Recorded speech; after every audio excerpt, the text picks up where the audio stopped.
আমার হাজব্যান্ডের টিফিন আমি অনেকবারই শেয়ার করেছি। তো হাজব্যান্ড যেটা খায় সেটা কিন্তু মেয়ে খায় না। হাজব্যান্ড শুকনো রুটি তেল বোলানো ছাড়া তরকারি দিয়ে রুটি আর একটা মুড়ির সাথে কিছু নিয়ে যায়। এইদিকে মেয়ে খায় তেল বোলানো পরোটা। হ্যাঁ, তো যেটাকে আমরা পরোটা বলে থাকি, তো আমি পরোটার মতন করে বেলি না, গোল গোল করেই বেলে দিই। আর তার সাথে বেগুন ভাজা, এটাই মেয়ে খায়। কোনোদিনও আলু ভাজা, কোনোদিনও বেগুন ভাজা। আর একটা টিফিন দিয়েও দিই সঙ্গে। তো আমি এটাতে সবজি দিয়ে একটু সুজি বানাচ্ছি, তো আগে খেয়াল করিনি। তো সুজিটা দেখলাম খুবই কম পরিমাণে রয়েছে, তো কি করব, যাই হোক সুজি করব ভেবেই নিয়েছি, তো করেই দিলাম। আমি এমনিতেও খুবই কমই খাই। তো এই যে সুজিটা, নোনতা সুজি, একটু এটা নুন দিয়ে হবে। চিনি নুন দেব, দুটোই দেব, কিন্তু একটু নোনতা ভাবটা বেশি থাকবে। এইদিকে একটু আপেল দিয়ে দিলাম, যেহেতু সুজিটা খুবই কম আছে। হ্যাঁ, তো মেয়েকে বলা যাবে না আপেল দিয়েছি, এটা ওখানে খুলে গিয়ে দেখবে তবেই খাবে, বললে কিন্তু নিত না। এদিকে মেয়েকে খেতে দিয়ে আর টিফিনটা করে আমি চলে এসেছি ঠাকুর ঘরে। ঠাকুর ঘরটা মুছে নিচ্ছি, নালে অনেক লেট হয়ে যাবে মেয়ে যেতে যেতে। তো এমনিতেও আমার মেয়ে যেদিন যায় সেদিন লেটই হয়ে যায় পুজো করতে। তো ঠাকুর ঘরটা মুছে নিলাম, আর বাসনটা ভাবলাম ধুয়ে নিই। ঠাকুর ঘর আর বাসনটা ধুয়ে গেলে পুজোটা করতে তাড়াতাড়ি হয়ে যাবে। তো এই দিকে গাছেও জল দিতে হবে, অনেকগুলো গাছ আছে। তো দেখো, এই গাছগুলো কিন্তু আমি বর্ষাতেই জবাগুলো সব লাগিয়েছি, সব লেগে গেছে। হ্যাঁ, প্রতিটা জবা আমি বর্ষাকালে লাগালাম, তো লেগে গেছে। তো এরপর আমি গাছে জল টল আর বাসন মেজে আবার নিচে চলে যাব, কারণ মেয়ে ইউনিভার্সিটি যাবে। মেয়েকে সব কিছু রেডি করে ভরে টরে দিব, তারপরেই আমি আবার পুজো করতে আসব। কিছুটা বাগিয়ে এলাম পুজোর কাজটা, নালে অনেকটা লেট হয়ে যায় পুজো করতে। এদিকে মেয়ে রেডি হচ্ছে, মেয়ের টিফিন ভরে দিলাম, জল আর টিফিন ভরে দেওয়া হয়ে গেল। মেয়ের ব্যাগ রেডি করছে।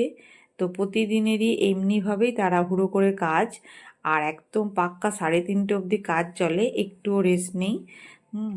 এদিকে দেখো, মেয়ে এবার চলে যাচ্ছে।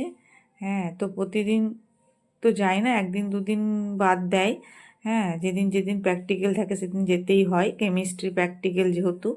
মেয়ে চলে গেল, এরপর আমি আবার টিফিন বানাচ্ছি। এটা আমাদের বাড়িতে যিনি কাজ করেন তার জন্য, আমার কিন্তু এখন না, আমি ওকে দিয়েই পুজো করতে চাই। আমার মনে হয় সবাইকে দিয়ে পুজো করতে গেলে আমার পুজোটা নিশ্চিন্তে হবে। তো ওকেও খেতে দিয়ে দিলাম, পেঁয়াজি করলাম ওর জন্য একটুখানি।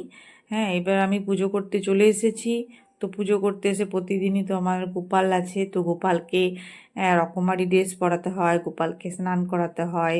তো গোপালকে সাজিয়ে নিয়েছি, এদিকে ঠাকুর ঘরেও সাজিয়ে নিয়েছি। এখন ফুলের পরিমাণ খুবই কমে যাবে, এরপর গেঁদা লাগাতে হবে, তবে এই ফুল পাওয়া যাবে। আস্তে আস্তে সব ফুলই মানে বন্ধ হয়ে যায় ফোটা।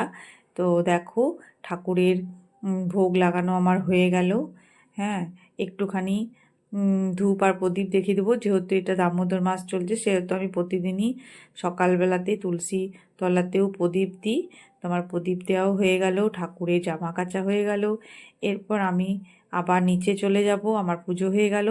এই যে এক ঝুড়ি বাসন দেখতে পাচ্ছ, এটা কাচের মেয়ে করে গেছে, তো রাখতে হবে। এদিকে দোকানে জিনিস আছে, ভাতটাও ফুটিয়ে নিলাম, সবজি কাটা হয়ে গেল। তো কি কাজ কি কাজ, সকাল থেকে একটুও রেস্ট পাওয়া যায় না, প্রচুর কাজ থাকে একটা ঘরে, মানে এত কাজ বলার নেই। অন্য কাজ তো বাদই দিলাম, শুধু রান্না বান্না পুজো এসব করতেই মানে কতটা টাইম চলে যাচ্ছে। তো আমি তো যেদিন যেদিন ভোজ টোজ নিমন্ত্রণ থাকে সেই দিন অন্য কাজগুলো করে থাকি। এটা একটা ঝোল করছি মাছের, ফুলকপি আলু দিয়ে। কি কি রান্না হবে সেটা তো তোমরা পরে দেখতেই পাবে। এবার রান্না বান্না হয়ে গেল। তো মাঝে মাঝে আমি এক একদিন রান্নার পরে এইগুলো মুছে নিই, আবার কোনো কোনো দিন খেয়ে পরেও মুছি।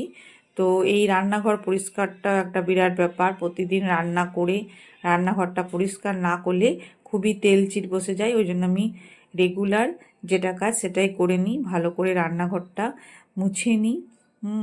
তো দেখো, আমার রান্নাঘরও মোছা হয়ে গেল। তো চলো দেখাই তোমাদের কি কি রান্না করলাম। এই করলা ভাজা, ভাত করেছি, আর এই মাছ ভাজা একটা, আর তার সঙ্গে একটু ভিন্ডি আলু তরকারি, খুবই হালকা করে আজকে রান্নাগুলো করেছি, যেহেতু কদিন ধরে একটু ভোজ টোজ খাওয়া হয়েছে। আর ফুলকপি আলু দিয়ে একদম বেশি করে মাছের ঝোল বানিয়ে নিয়েছি।